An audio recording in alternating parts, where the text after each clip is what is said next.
ہم دیکھ رہے ہیں کہ جی نئی آئینی عدالت کے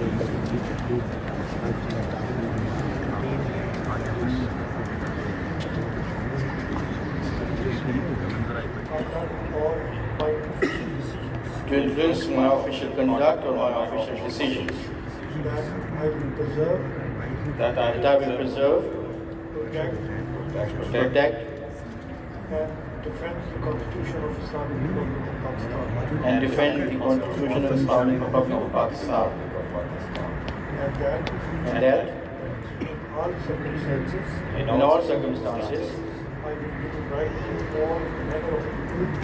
I will do right to all manner of people, According to law, without fear or favor, without fear or favor, affection or ill will. affection or ill will. May Allah Almighty help and guide me. May Allah Almighty help and guide me.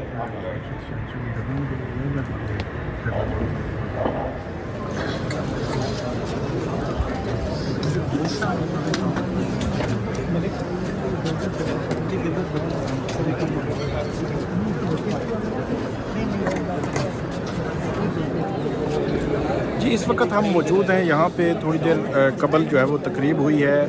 جو وفاقی آئینی عدالت کے ججز ہیں انہوں نے حلف اٹھایا ہے. سب سے پہلے تو پہلی وفاقی آئینی عدالت جو ہے اس کے جو چیف جسٹس کے لیے جسٹس امین الدین خان ان کو جو ہے وہ تقرر ان کا حکومت نے کیا ہے. جس طرح توقع کی جا رہی تھی, جس طرح وفاقی اب بطور آئینی بینچ کے جو جسٹس امین الدین خان صاحب ہیں ان کے فیصلے بھی ہمیں نظر آ رہے تھے, تو توقعات کے عین کے مطابق اب وہ جو چیف جسٹس ہیں وفاقی آئینی عدالت بن چکے ہیں. اور اس کے بعد یہ تھا کہ اب اس میں ججز کون کون سے ہوں گے. تو ججز میں 6 ججز کا نوٹیفیکیشن وزارت قانون نے جاری کر دیا ہے. ایک تو جسٹس حسن نظر رضوی سپریم کورٹ میں جج ہیں, جج تھے, تقریباً 8ویں یا 10ویں نمبر پہ آتے ہیں. اس کے بعد جسٹس عامر فاروق جو اسلام آباد ہائی کورٹ کے چیف جسٹس رہے ہیں, یہ وفاقی یہ 20ویں نمبر پر جو تھے اسلام آباد ہائی کورٹ میں. اس کے بعد جسٹس علی باقر نجفی وہ, اس کے بعد جسٹس محمد کریم خان آغا اور چوتھے جج, اور اس کے بعد جو 5ویں جج ہیں جسٹس روزی خان بریچ اور جسٹس ارشد حسین شاہ.